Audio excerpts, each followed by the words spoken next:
Mais à une époque où j'avais pas très confiance en moi, toutes les personnes avec qui étaient beaux, oh il est super beau et tout, et je comprends pas qu'est-ce qui fait à discuter avec moi, mais bon, j'ignorais la personne quoi. Tu l'ignores totalement, enfin. Parler, je vais faire ouais, ok, personne comme lui, qu'est-ce qui vient me parler à moi? Attends, c'est suspect, c'est chelou, je me méfiais. Il était tellement beau que je savais pas ce que je racontais. Mais c'était vraiment... J'ai perdu mes moyens. Je pensais que quand je sortais, les gens ils me regardaient bizarrement ou de travers. Donc je faisais toujours attention à ce que les gens pensaient autour de moi. Après, je me suis rendu compte que non, en fait, tout ça c'est dans ma tête. Les gens ils s'en foutent. Chacun fait sa vie. Il y a personne qui te regarde. Je me suis mise à pression pendant plusieurs années. C'est dans ma tête. Sur une échelle de 1 à 10, vous noteriez combien en termes de beauté? Ça dépend des jours, hein, ça change. Il y a des jours, je me dis, je me sens comme un 2, mais il y a des jours, je dépasse le 10. J'essaie d'avoir l'apparence que je veux avoir pour moi. Et si je me plais à moi-même physiquement, je pense pouvoir plaire aux personnes à qui j'ai envie de plaire. Dans les bons jours, je me considère 8-9. Mais je complimente aussi. Est-ce que c'est important de complimenter les hommes? Que les femmes, on les complimente souvent, mais pas les hommes. En fait, un truc que ma mère m'avait dit à une époque qui m'avait beaucoup marqué, beaucoup blessé, mais tu trouveras jamais personne aussi bête pour t'aimer. Bonjour à toutes et à tous, c'est Michel de la chaîne Hypnotiqueur. Et aujourd'hui, comme nos habitudes, nous allons parler d'amour. Et plus précisément, de la beauté. On va aller interroger les gens sur... Il y a un mot qui est la caliginophobie, qui est la peur des très très belles personnes. Est-ce que ça s'applique à eux? Comment est-ce qu'ils se sentent par rapport à une personne qu'ils trouvent très attirante, qu'ils trouvent très très belle? Et dans un second temps, on va les interroger par rapport à la beauté qu'ils perçoivent d'eux-mêmes. Et on va leur poser des questions qui sont un peu, entre guillemets, superficielles. Je vais tout simplement leur demander combien ils s'évaluent sur une note de 1 à 10. Et à travers cette question, somme toute très simple, ce sera plus une opportunité d'aller introspecter. Pourquoi ils s'attribuent telle note? Pourquoi pas plus? Comment ils feraient pour glow up davantage? Alors, c'est parti. Eh bien, merci à tous les deux pour votre participation. Merci. C'est quoi vos prénoms? Alors moi, je m'appelle Yoni. Moi, c'est Sullivan. Enchanté. Moi, c'est Michel. Alors, la première question, c'est est-ce que vous voyez ce que ça veut dire caliginophobie? Aucune idée, non. C'est normal parce que personne ne connaît ce mot. En fait, c'est une phobie qui est très rare, qui est la peur des très belles personnes. Je savais pas. Et bah, du coup, c'est juste au final une question introductive pour vous poser la question. Est-ce que vous avez déjà été face à quelqu'un qui vous considérez qu'elle était vraiment très très belle, cette personne, et en face d'elle, à proximité d'elle, peut-être en interaction avec elle, vous vous êtes senti très, je sais pas, timide, gêné, impressionné quoi? En étant intéressé, oui. Ou pas forcément, même parfois sans être intéressé. Enfin, oui, tu la trouves attirante quoi. Donc, potentiellement intéressé. Ah non, tu peux trouver quelqu'un de beau ou belle sans avoir une attirance spécifique. Et dans ce cas-là, je pense que tu ne sentiras pas forcément gêné, c'est ça? Voilà, par exemple, moi j'ai ma boss, elle est magnifique, elle est russe, grande, blonde, etc. Mais en fait, elle est très belle, mais elle dégage une énergie très forte. On va dire, elle a l'air très bossy en fait, très intouchable, elle sait ce qu'elle veut, très motivée. Et c'est difficile de communiquer avec elle. Mais elle a une apparence vraiment parfaite. Mais là, du coup, même si elle est apparence parfaite, tu n'es pas attiré par elle? Non, pas du tout. Tu prendrais la même femme, tu lui enlèverais tout son truc bossy, tu pourrais être attiré par elle? Ça c'est... Déjà les femmes c'est pas mon truc. Si c'était un mec... Non mais du coup oui, est-ce que devant un mec, parce que en fait moi quand j'interroge les gens je peux pas connaître leur orientation sexuelle en fait, mais est-ce que t'as déjà été face à un mec où tu t'es senti waouh? Et du coup t'en perdais tous tes moyens? Ah ouais, ça m'est déjà arrivé au taf. Okay. Il était tellement beau que je savais pas ce que je racontais. Okay. Mais c'était vraiment professionnel en fait. Okay. Mais ouais, il était très beau, j'ai perdu mes moyens. Et ça, j'ai l'impression que c'est un phénomène que la majorité des gens, on partage quoi, c'est le fait de se sentir vraiment très timide, très impressionné, très impuissant face à quelqu'un qu'on considère comme étant vraiment très très beau. Moi j'avais bon je le fais plus maintenant, mais à une époque où j'avais pas très confiance en moi, toutes les personnes avec qui étaient beaux, avec qui j'interagissais, je faisais genre, en fait, je bloquais la partie beauté. D'accord. Et j'ignorais complètement en fait. Et comme ça, pour moi, je le voyais pas quoi. Et t'arrivais dans ta tête à... C'était genre, ah il est super beau et tout, et je comprends pas qu'est-ce qui fait à discuter avec moi, mais bon, fine. Ok, mais du coup, moi j'occultais cette partie, enfin j'ignorais la personne quoi. Comment tu fais ça?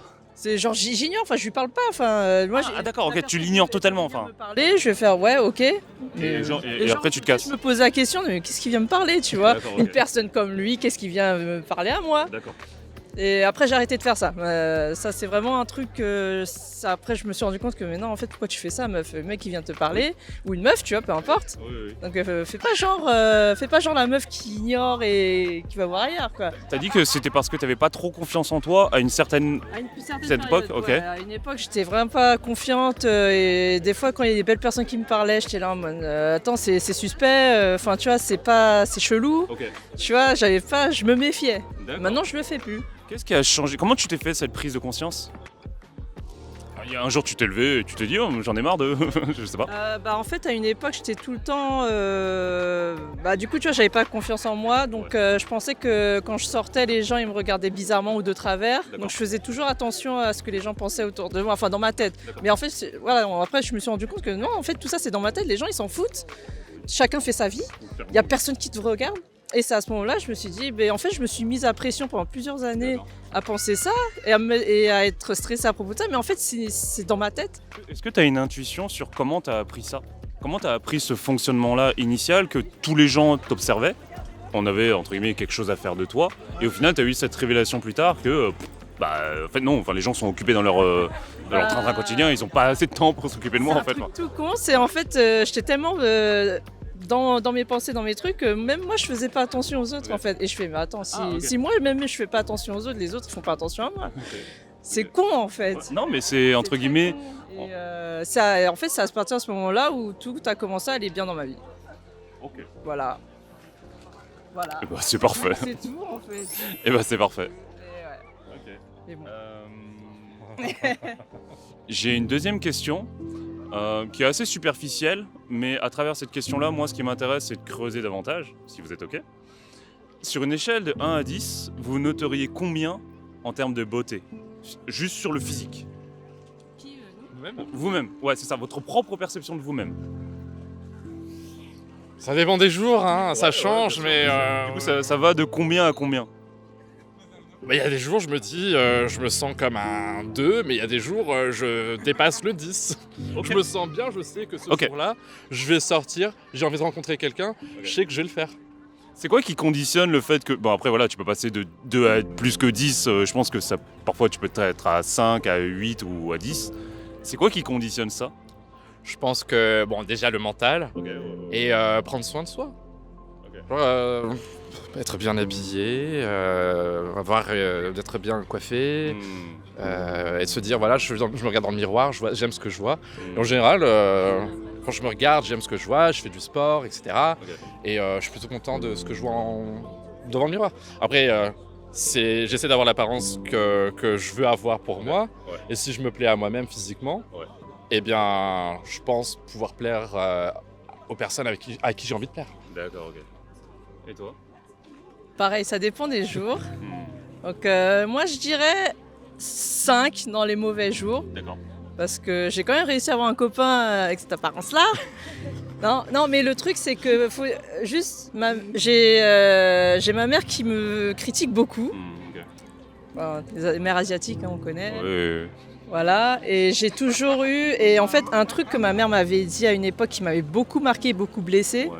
J'avais un copain et en fait, ça allait pas avec lui. Enfin, moi, personnellement, je sentais rien. D'accord. Et au bout d'un mois, j'ai fait, c'est bon, tu vois, s'il n'y a rien, faut pas continuer. Ok. Voilà, ça se fait pas pour lui, voilà. Je sais déjà de deviner ce que ta mère elle a pu te dire d'horrible, mais vas-y. En je te fait, laisse. elle avait déjà rencontré mon copain à l'époque et elle l'aimait bien. Et quand je lui ai dit que non, du coup c'est fini, elle m'a sorti cette phrase, mais tu trouveras jamais personne aussi bête pour t'aimer. Aussi bête que lui pour t'aimer. C'est terrible les parents. Ah, non, mais Parfois. pour le coup, là j'ai fait, mais t'es au courant de ce que tu viens de me dire là? T'avais quel âge à ce moment-là? À ce moment-là, j'avais 21, je crois. Ok. Et c'est encore l'époque où on sort de l'adolescence, mais tu vois, on est T'es encore... encore en construction, enfin. C'est ça, mais pour le coup, là, ça m'a vraiment mis un coup, quoi. Ok. Et voilà, ma plus grande ennemie, c'était ma mère. Ok. Pour mon self-esteem et tout ça. Elle a réalisé ta mère que, enfin, je sais que les parents asiatiques parfois peuvent être un peu bornés avec leur propre conditionnement, un peu Enfin, j'ai l'impression qu'ils pensent même pas à mal, quoi, mais... En fait, C'est juste bête. Ils ont grandi comme ça en vrai. Ils ont Ouais. été un peu élevés dans cette manière-là. Enfin, surtout pour l'époque de ma mère, c'est oui, les femmes asiatiques, elles doivent être jolies, elles doivent être belles, elles doivent savoir cuisiner, femme au foyer, machin, tout ça. Ok. Il faut avoir un mari qui t'aime plus que toi tu l'aimes et qui soit riche, comme ça il peut s'occuper de toi, machin. Mais bon, ça c'est le discours de ma mère. Oui, Enfin voilà quoi. Après, elle a changé au fil des années. Enfin, beaucoup d'explications, surtout mon frère qui est intervenu en mode non mais maman, voilà, faut un peu arrêter, d'accord. mettre la pression à Sullivan, voilà quoi. Je pense que, en tout cas, pour les Asiatiques qui sont nés en France, ou en Occident en général, c'est ça, notre génération va faire changer les choses, ce qui fait que les parents asiatiques, ce stéréotype va changer, quoi. Mais Ouais. c'est chouette, quoi. Mais ça met du temps, ça met beaucoup de temps. Du coup, tu disais que dans tes mauvais jours, tu te considères à 5, Ouais. et dans tes bons jours, tu te considères à combien? Franchement, dans les bons jours, je me considère 8-9, mais surtout Ok. parce que mon copain en ce moment, il me fait des compliments et du coup, ça me donne beaucoup de confiance en moi. Voilà quoi. Et je complimente aussi. Est-ce que c'est important de complimenter les hommes? Oui. Parce que les femmes, on les complimente souvent, mais pas les hommes. J'ai une croyance, c'est que j'avais lu ça quelque part et je sais que c'est pas forcément vrai, mais ça reste quand même dans mon programme à moi. La valeur d'un homme, elle est pas trop sur sa beauté, alors que c'est ça, c'est ce qu'on Ouais, a dit c'est sur ça. les, Oui, sur c'est les parents asiatiques, même de manière générale, la société va accorder beaucoup plus de valeur à une femme qui est belle qu'à un homme qui est beau. On va attendre d'un homme qui soit plutôt charismatique, intelligent, smart, tout ça, quoi, alors qu'une femme, entre guillemets, si elle est belle, ça suffit en soi. Ouais, Et entre c'est- guillemets, oui. Ok. Ça suffit. Mais bon, maintenant, je trouve que c'est important si un homme fait un effort, Hmm. d'être présentable physiquement, faut lui dire quoi. Ouais, c'est vrai. Ça fait plaisir. Enfin, je pense que ça ferait plaisir aux hommes qu'on les complimente sur leur physique. Surtout si ça vient d'une femme. Euh, Est-ce que le mot glow up, ça vous parle? Ouais. Ouais. Ok. Est-ce que vous considérez que vous avez encore besoin de glow up ou c'est bon? Oui. Je pense que on peut toujours s'améliorer. Ok. Sur quel aspect pour toi? Mes abdos, mes bras, mes pecs. Hier, je me suis fait percer les tétons. Je travaille dans l'esthétique, du coup, je vois tous les. Tu fais quoi? Alors, je dirige une boîte en digital marketing, Ok. donc on fait du marketing pour des spas en Amérique Ok. et on distribue des machines de cryo, de cryolipolyse, électrostimulation. Ok. Donc l'objectif, perte de graisse, D'accord. améliorer la qualité de la peau, etc. Et du coup, avec le travail que je fais, je suis toujours en contact avec des clients qui essayent de s'améliorer physiquement D'accord. pour se sentir mieux dans leur peau. D'accord. Et moi, ce que je leur disais, par exemple, en termes de marketing, c'est que non seulement ça aide physiquement, mais quelqu'un qui se sent bien dans sa peau peut conquérir le monde, en fait. Bien sûr. Changer de vie, se trouver quelqu'un, par exemple, avoir un meilleur taf parce qu'il se sent plus en confiance. Et oui, je pense qu'il y a toujours moyen de s'améliorer sur certaines choses. Après, il y a des excès ou pas. Oui. En Amérique, ils font beaucoup, par exemple, de Botox, ce type de traitement. Moi, je suis plutôt non invasif. J'ai D'accord. déjà fait de la cryo, etc. Ouais. Et ça marche plutôt bien. J'ai fait l'électrostimulation pour redéfinir ma mâchoire dernièrement. Et j'avais la mâchoire plus carrée en une séance et j'étais content. Ok. Donc, je peux continuer à faire ce genre de choses pour m'améliorer pour moi-même. Pourquoi tu n'irais pas vers le truc qui est invasif? Je pense qu'on a des techniques moins dangereuses et autant en profiter. Hein. Voilà. Donc, et puis le côté naturel en fait, il n'y a pas besoin d'aller directement vers quelque chose d'invasif et d'injecter des toxines, des corps étrangers en soi. Il y a d'autres choses qu'on puisse faire. C'est comme les gens qui font de la liposuction. Il y a d'autres techniques beaucoup moins dangereuses. Pourquoi les gens, selon toi, ils vont vers l'invasif? Ils veulent des résultats immédiatement, D'accord. sauf que ça se travaille. L'invasif, c'est bien pour avoir des résultats tout de suite, mais ça n'apprend à la personne rien sur sa façon de faire une diète ou son D'accord. style de vie. Donc, ok, ils vont faire une liposuction, mais ils peuvent récupérer tout le gras qu'ils ont perdu s'ils ne mangent pas équilibré, s'ils ne font pas de sport. Ils n'ont pas réglé le problème de fond, quoi. Voilà. Donc, après, il y a le choix entre avoir des résultats tout de suite ou travailler sur le moyen terme, on va dire. Et ça dépend, je pense, des budgets des gens, ça Oui. dépend de ce qu'ils veulent en termes de résultats aussi. Ok. Merci beaucoup. Même question pour toi sur le glow up. Oui. Est-ce que tu considères que tu dois encore glow up? Et si oui, sur quel aspect? Oui. Alors moi personnellement j'aime beaucoup. Alors je sais pas si tu regardes il y a une catcheuse que j'aime beaucoup. Je suis pas trop le catch. Bref, en gros, il y a une catcheuse j'avais vu une vidéo en fait sur YouTube et qui m'avait beaucoup impressionnée. Elle était carrée, elle était musclée, elle avait du charisme, elle était bien comme ça. J'ai montré la vidéo à mon copain, il fait ah ouais, je la connais et tout. Et j'étais là en mode ça c'est mon objectif. Ok. je vais avoir le même corps que ça. Il m'a fait fine. Franchement, ça m'exciterait. Tu connais son prénom? Comment elle s'appelle déjà? J'ai oublié. Rayla, voilà. Rayla. Rayla Ripley, voilà. Elle est comme ça en fait. Ok. Ah ouais, un peu Genre, mode. Ah oui, d'accord, ok. Ouais, tu vois ça, t'es là en mode. Ouais, elle peut me suivre. Elle est badass. Elle est badass. Je le mettrai dans. Ok. Donc du coup, j'ai vu ça, j'ai fait, c'est mon Et objectif. comment tu fais pour atteindre cet objectif du coup? C'est le sport. Ok. Avec mon copain. Ok. Parce que du coup, il a pris un abonnement pour 2. Parce qu'il a fait, ouais, si on y va à 2, on sera plus motivé. Ouais. J'ai fait Ou faites attention parce que après vous pouvez aussi vous démotiver ensemble quoi. C'est comme les gens qui arrêtent de fumer ensemble. S'il y en a un qui échoue, enfin les deux peuvent se relancer quoi. Mais bon, c'est bien d'en avoir conscience quoi. Ouais, bah du coup, là pour l'instant ça va, fonctionne. ça Et fonctionne, puis, en général, mais à une époque, je faisais du body pump. Ok. Donc j'avais des épaules à une époque, j'avais du muscle. Ok. Et j'ai tout perdu. Parce que j'ai commencé à travailler et j'avais plus le temps d'aller à la salle. Mais mémoire musculaire. Donc ça reviendra plus vite que la première fois où tu as construit ça quoi. Ouais, Donc, c'est chouette. j'espère. Mais en Ok. tout cas, ouais, j'avais des épaules, j'étais super contente. Et là, ma mère, elle est venue tout casser. C'était dans la même époque où ma mère, elle était encore en mode. Je pense qu'on est très très nombreux sur Terre, notre génération, même les générations d'avant, à hériter de croyances, de projections de nos parents, quoi, qui vraiment nous bousillent, quoi. Et c'est ça, et le C'est- truc, c'est que comme on grandit avec ça, alors je vais peut-être tasser pour une folle, mais il y a une époque où quand mes parents ils disaient souvent ouais, interdiction d'avoir un copain tant que t'as pas eu ton bac, tant que t'as pas fini tes études, tant que t'as pas machin. Et le truc c'est que quand j'essayais de tchatcher avec un mec dans un bar et tout, et en fait j'entendais la voix de mes parents dans ma tête. Ah oui. En mode non, faut pas que tu fasses ça, faut pas que tu fasses ceci, faut pas que tu fasses ça. Et moi j'étais là, mais putain, je vais pas me laisser bloquer par ça, je deviens folle. Enfin, c'est horrible. Tu vois, au tout début, quand tu me disais que t'entendais des voix qui disaient pourquoi cette personne-là belle, elle me parle. Tu vois,